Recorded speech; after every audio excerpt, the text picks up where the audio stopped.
Welcome to F8. Today, we are going to talk about building a privacy-focused social platform.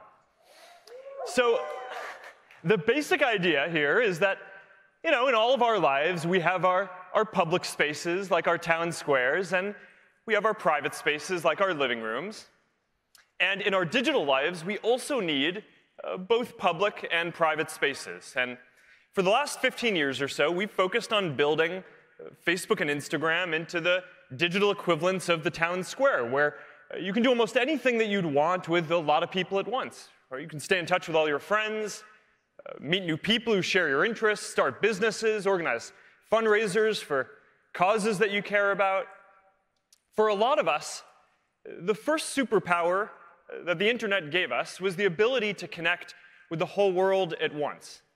Right? It enabled us to cross geographic boundaries, to form new kinds of communities that couldn't even exist before.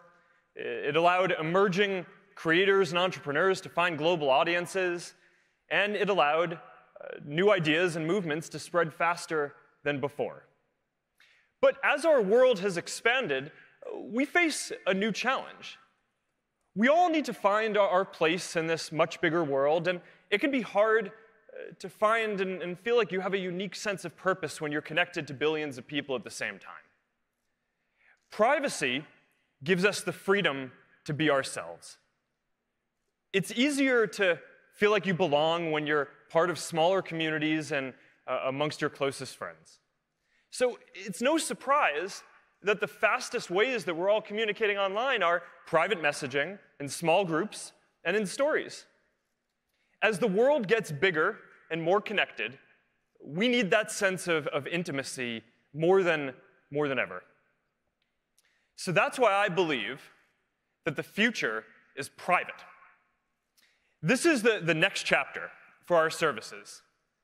In addition to the digital town square, we also need a digital equivalent of the living room that is just as built out as a platform with all of the different ways that we want to interact privately, with messaging and small groups and sharing where the content doesn't stick around forever, simple and secure payments, private ways to share your location, and over time, lots of more different ways to interact privately.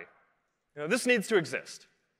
And over time, I believe that a private social platform will be even more important in our lives than our digital town squares.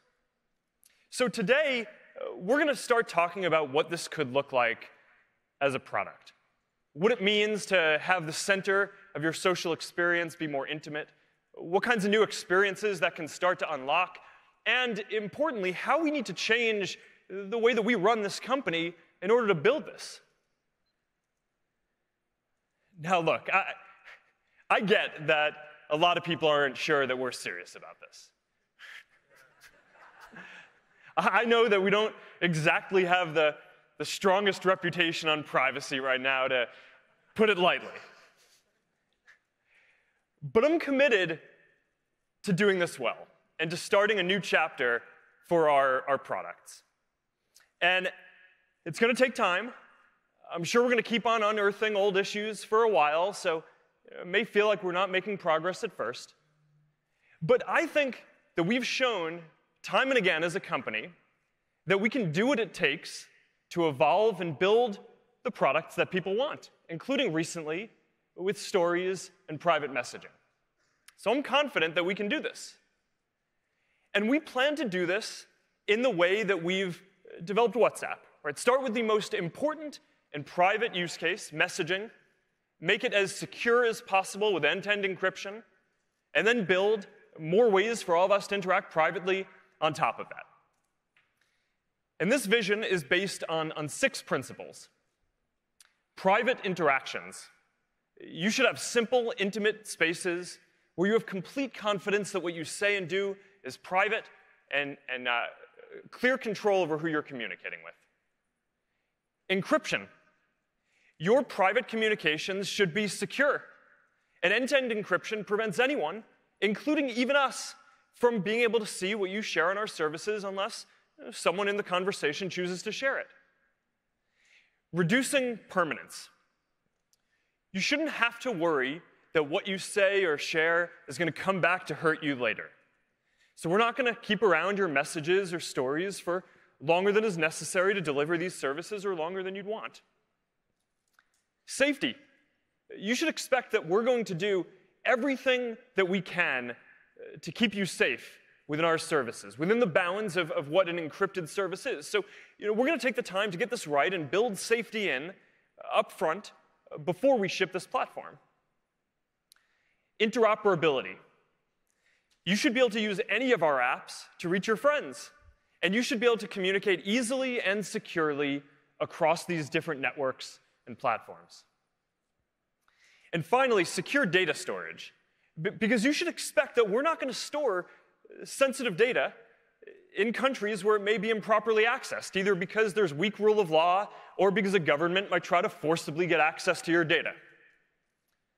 So over the next few years, we're going to build more of our services around these ideas.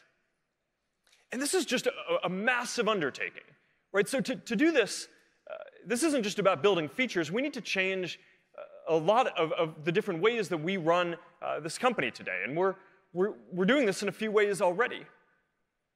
First, we're committed to working openly, right? As we navigate these important trade-offs between these decisions and these important social issues. When I decided that we were going to move our private communication services to be end-to-end encrypted, I also decided at the same time that we were going to take at least a year to consult with experts and law enforcement and governments around the world about how to build the right safety systems in an encrypted environment, because there are new systems that we need to build. And there are real trade-offs between making your messages and private communications as secure as possible, on the one hand, and our ability to prevent people from doing some bad things on the other hand.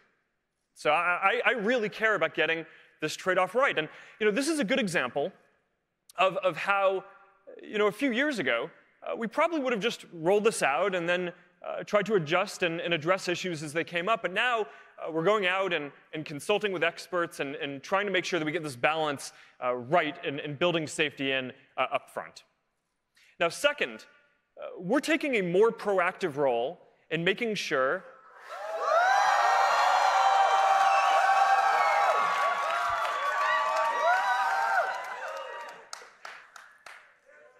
I wasn't expecting that.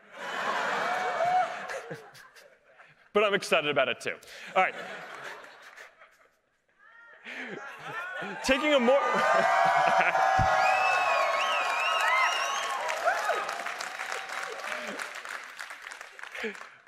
All right, the text does not match the enthusiasm of what I'm about to say, but we're taking a more proactive role in making sure that all of our partners and developers use our services for good. So, last week we rolled out some changes to our developer program to further limit the ways that developers can access data. And I recognize that this makes developing for our platform harder. It adds a lot of friction to the process. But I believe that over time, this is going to help build a more trustworthy platform is going to be better for everyone. All right, third, we're also building out a lot of deep technical infrastructure and replumbing the whole infrastructure that we build for this company to support this privacy vision. So as an example of this, our systems today are already built to know who's allowed to authorize, who's authorized to see the photos that you post, for example. So that way, if someone who's not supposed to see it tries to access it on Facebook, we can block them. But now we're also developing infrastructure that knows how certain types of data are allowed to be used, so it can automatically block unauthorized uses in our infrastructure and prevent errors. Now, like a lot of other internet companies out there, we rely on engineers today to manually code a lot of these access rules into our systems. But we think that we can make this more reliable and more secure. So we're looking at ways in future computer languages and in future databases and systems that can encode privacy and data use principles as first-class concepts across our whole infrastructure. And this is going to take a long time. The infrastructure is very complex, but this is just one of the ways that we're replumbing the whole infrastructure for what we do to support this privacy vision. All right, so overall, this isn't just about a few new features, right? This is a big change in how we're building these products and how we run our company. It's not going to happen overnight, and to be clear, we don't have all the answers for how this is going to work yet. But today, we are ready to start talking about parts of what this privacy-focused vision is going to look like across each of the areas that we're building. So let's start with our messaging apps, which is going to be the foundation of this vision. Now, the first thing that we've got to deliver for all of you is the best private messaging experience by far. Right? And then on top of that, we can start building more ways to interact privately. But the first thing that we need to do is deliver a basic messaging experience, which is the fastest, simplest, most reliable, and most secure of any of the leading platforms out there. So for Messenger, we've been focused on rewriting the entire thing from scratch to deliver the best private messaging experience that there is. And last year at F8, we introduced the first step of this, our new very simple design, M4. So that was step one. And now our next goal is to make Messenger the fastest messaging app out there and to make the app binary size smaller than any of the major social apps. So we've been working on a project that we've called Lightspeed. And we've been working on this for a long time to rewrite the whole thing.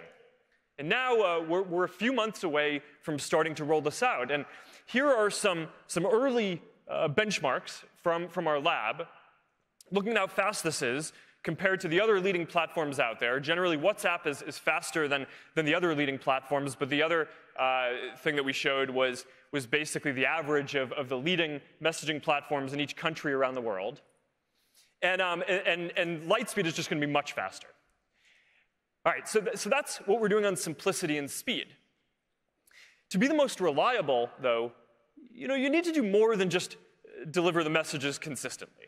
Right? We need to make sure that the service is available everywhere that you are. And for a modern messaging experience, that means having a great desktop experience. So we've built a great new desktop app. So you're going to be able to chat and video chat in a native app, not just the browser. And we are launching this on both Mac and Windows. And this is one of our top most requested features. All right, so privacy and security. So we believe that a privacy-focused messaging platform has to be encrypted. So we actually launched Secret Conversations a couple of years ago. So you can already have encrypted and ephemeral conversations if you want. But now we're working towards making end-to-end encryption and reduced permanence the default across all conversations. And when we do this across both Messenger and WhatsApp, we're going to enable more than 2 billion people around the world to have their most personal conversations with each other privately without having to worry about hackers, governments, or even us being able to see what you're saying. So I think that this is just going to be a historically important step for privacy around the world. So with this foundation, the fastest experience, available everywhere, with the strongest privacy and security, now let's take a look at how a private social platform can start to become the center of your social experience. So as an example, we're launching a Friends tab in Messenger. And over time, you're going to be able to see what your friends are sharing with you across our different apps. So if you follow someone on Instagram, you'll be able to see their stories. If you're friends with someone on Facebook, you'll be able to see their posts and their stories. And it's going to be all private updates from friends, no public content. And this starts to give you just a sense of what is possible with interoperability between services and how a private platform can start to be more central to how you interact with friends. It also continues the trend that we've seen with stories where follow-on conversations are happening in private messages rather than public comment threads more and more. All right, we're also making video chat a lot better. We're launching the ability to co-watch videos with your friends. And this is an example of how video chat which is just growing really quickly, is one of the basic ways that we all communicate privately, can start to become more of a platform for for more of the ways that we would want to interact privately with each other. All right, so now let's move over and talk about WhatsApp. So WhatsApp already has incredibly strong privacy and performance. So here, we're more focused on the next step, which is building out all of the ways that you would want to interact in the digital living room. So first is status. Right? And this is just the most popular ephemeral stories product in the world, even bigger than what we're doing with Instagram. And one of the reasons for this is that it's completely focused on delivering a private and intimate experience. It's all people you know. There are no public figure accounts that you can follow, and it's end-to-end encrypted. So we don't even see the content of the statuses that you post. Now, there's more to do here. We want to make sure that the experience continues to be focused on your closest friends and family, and not just whichever of your contacts happens to share the most. So we're working on ways to do more ranking of the content on the client side, which as we move more of our systems to be encrypted, that kind of work is going to be increasingly important across all of our apps over time. We've also built some ways to share your location privately in real time. And I use this, for example, with my family and my friends when we go skiing together. And we architected this feature so your location data is encrypted. So our servers actually never see your location as you're sharing it with your friends. It's very privacy protective. WhatsApp Business is also a big focus. Within a year, millions of small businesses around the world are using this to communicate privately with their customers. And now we're launching a new feature for this, product catalogs. So you're going to be able to easily see what is available from a business. And now this is going to be especially important for all of the small businesses out there that don't have a web presence and that are increasingly using private social platforms as their main way of interacting with their customers. All right, so let's talk about payments, because this is a part of the vision that I'm particularly excited about. Because when I look out at all the different ways that people interact privately, I think payments is one of the areas where we have an opportunity to make it a lot easier. That's among the most important things that we can do here. I believe that it should be as easy to send money to someone as it is to send a photo. So we're already testing this in India with about 1 million people. It's being used a lot, and the feedback so far is great. And we're already working on rolling this out in a number of other countries later this year. And you can take a look at what the basic experience is. And overall, payments and private commerce is one of the areas that I'm really excited about. And we're going to have a lot more news and things to talk about here over the coming year as we flesh this out more. So these are just a few examples of some of the experiences that we're going to be able to build here. And it's a look at how we're starting to bring this privacy-focused vision to life. Now, I started off today talking about how we all want to be able to communicate both publicly and privately. So now let's turn to Facebook and Instagram, the digital town squares, because as we focus more on privacy across our whole company, we're also focusing on adding more ways to interact privately across these apps as well. And here we're focusing on groups, we're focusing on stories, and more private ways to interact with businesses. Now, a couple of years ago, we changed our whole mission as a company to focus on helping you build community. Right? And the idea here is that our friends and family are always going to be the core of our social lives. But we all also need to belong to communities that share our values and interests, that support us, that help us, give us that sense of purpose, and that help us grow in the ways that we want. And I think that this matters even more today than before. Because in a world where people are joining fewer physical communities and there's less social cohesion, it's more important than ever to make it so that we can easily be a part of communities that are meaningful to us.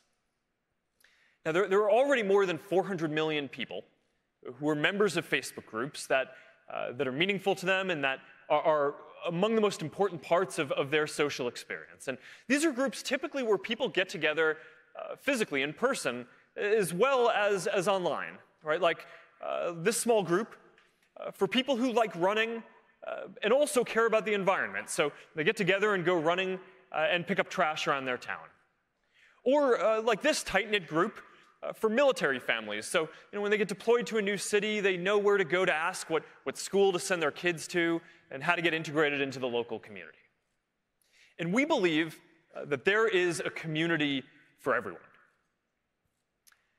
So we've been working on a major evolution to redesign the Facebook app to make communities as central as friends. Now, in the history of Facebook, there have been 4 major versions of the product so far, and this is the 5th.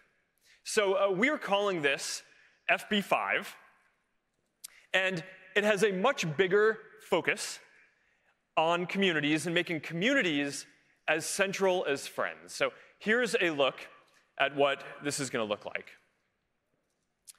It's got a much cleaner look and feel for the app. It puts your private groups right at the center of the experience, and it's a much lighter design overall. The app isn't even blue anymore. All right, now, while we're at it, we are also rewriting the Facebook website completely from scratch and redesigning it to make it much faster and cleaner as well. This one is coming a little later this year, but here's a preview of what it's going to look like.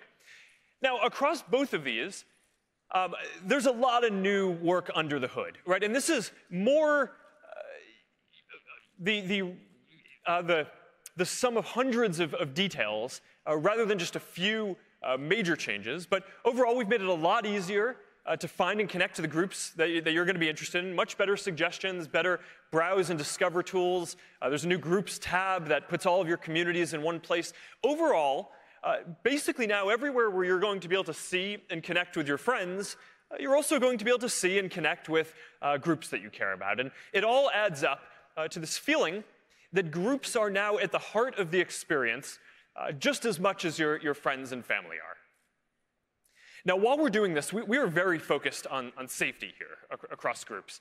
And while we're recommending groups for people to join, we're very focused on making sure that our recommendations and discovery surfaces aren't highlighting groups where people are repeatedly sharing misinformation or harmful content. And we're working hard to completely remove groups if they exist primarily to violate our policies or do things that are dangerous. So that's just been a very big focus for us here. Now, there's also a lot more to communities than just groups. And there are lots of different ways to interact with the people in the communities that you care about. A lot of them are private, around events, around games, around dating, or other ways to meet new people.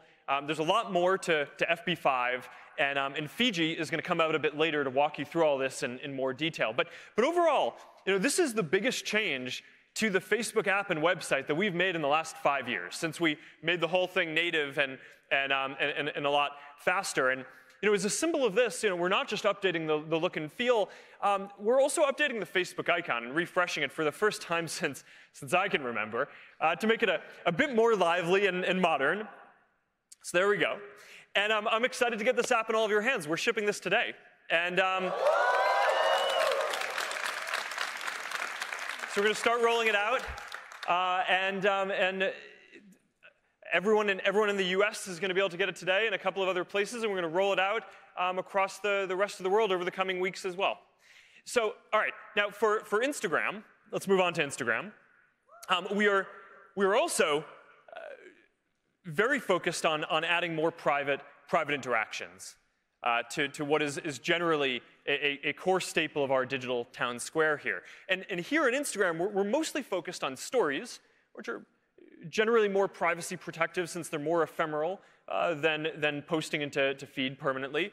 And we're also focused on payments and interacting with private interactions with businesses. So let's start with shopping. One of the interesting challenges with shopping, either online or offline, is that a lot of the way that we browse is in public.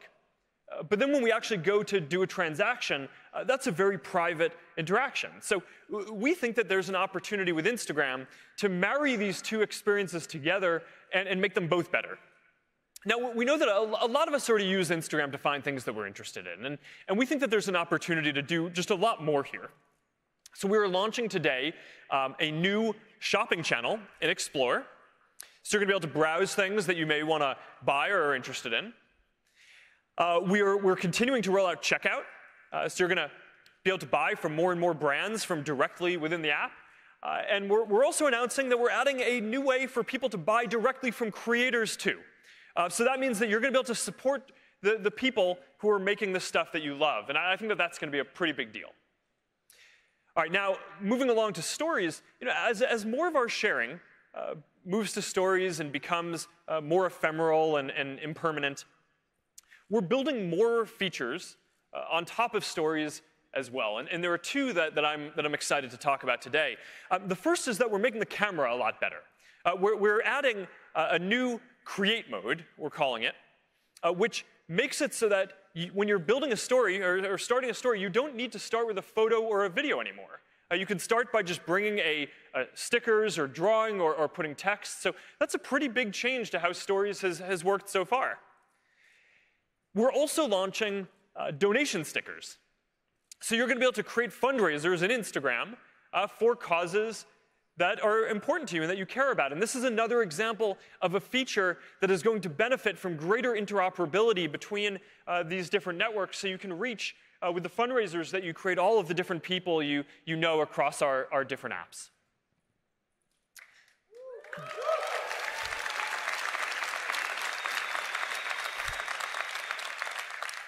All right, now, we've mostly talked so far about our mobile apps and what's possible to build on phones in the current generation of computing. But we're also very focused on building technology to shape the next generation of computing, to make it more human, more designed around the ways that we all naturally interact with each other, and now also more aligned with this privacy-focused vision for the future. So I think that augmented and virtual reality have the potential to create much more personal and intimate experiences.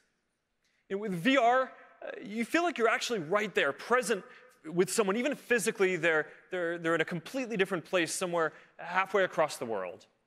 And with AR, instead of you having your face in your phone and someone else having their face in theirs, now the computing environment is going to put digital objects in the real world that you're going to be able to both interact with and actually be present together. So 2 years ago at F8, we talked about how the camera was going to be the first AR platform. And in the last year alone, more than 1 billion people have used AR features on Facebook, Instagram, Messenger, and Portal.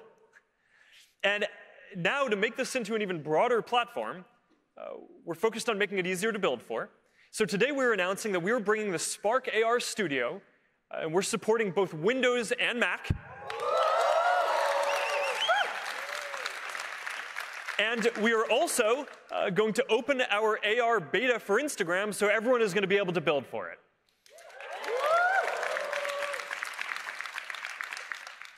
Now, one of my favorite uses of AR so far, I have to say, is on Portal. Now, if any of you have kids, or have seen kids using masks or story time on Portal, you probably know what I mean. This is a photo of my mom reading Three Little Pigs to my daughters, and Portal has turned her into a wolf as she's huffing and puffing. So this is one of the reasons that I think Portal has done better than we expected. Right? It helps people feel together and have these intimate experiences. Even when you can't physically be together, you can feel like you're together. So building on this, I'm excited to announce that we are going to launch Portal internationally. We're starting in Canada in June, and we're going to be rolling it out across a number of countries in Europe coming later this fall.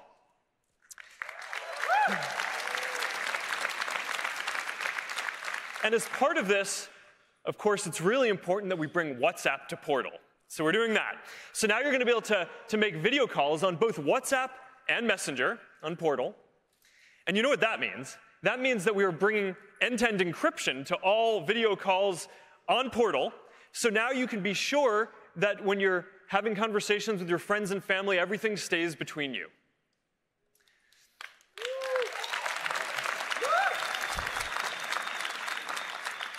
All right, now the last area that I want to talk about today is virtual reality.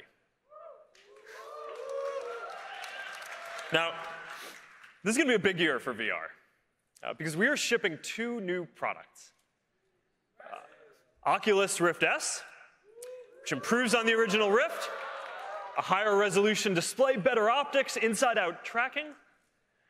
And of course, we're launching Oculus Quest, the all-in-one headset that we have all been waiting for with no cables and full freedom of movement. So, these are a real step forward. Rift S is the most powerful VR headset that you can buy. And Quest just blows people away because it's the first time that you can just walk around a VR space and fully interact with the people in it. So I'm excited to announce that we are opening pre-orders for both of them today. They're each going to be $399. They're going to start shipping within a month on May 21st.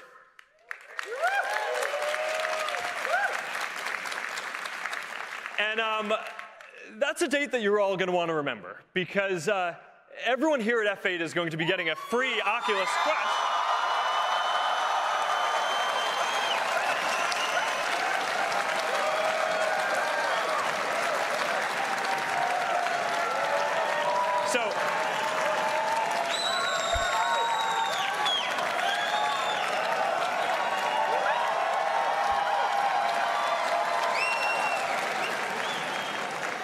So I'm really excited to get this into your hands. I can't wait to hear what you all think of this. I'm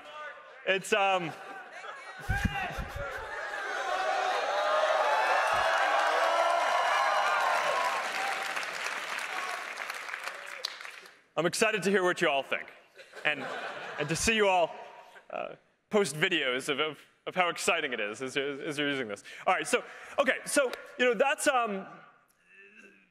that's how we're starting to build out this privacy-focused vision across everything we do. It's still early, but if we get this right, then using all of these services is going to be a fundamentally different experience a few years from now. Now, at the end of the day, this isn't just about building some new products. It's a major shift in how we run this company. Because we believe that for the future, people want a privacy-focused social platform. And I believe that if we build out a fully encrypted, interoperable service with all of the ways that people want to interact privately, then that's going to be an important contribution to the world. Now, for us, this is about building the kind of future that we want to live in. I believe that we should be working to build a world where we can be ourselves and where we can live freely, knowing that our private moments are only going to be seen by the people we want. A world where everyone has the power to speak and say what they want and use their voice and connect to the people they care about, where we can come together around community and around commerce, where we build in the tools that we need to keep us safe from the beginning and prevent harm, and where we then are able to focus on all the good that people are able to do, and not just the big moments, or the social movements, the breakthroughs, but also all the everyday good, the emotional support, the jokes with friends, the feeling of being together with your family, both in private and in public, the living room and our town squares. So if we work hard and deliver this vision that we've laid out today, then I'm going to be proud of the difference that we've made. So thank you all. I'm looking forward to doing this together, and have a great F8.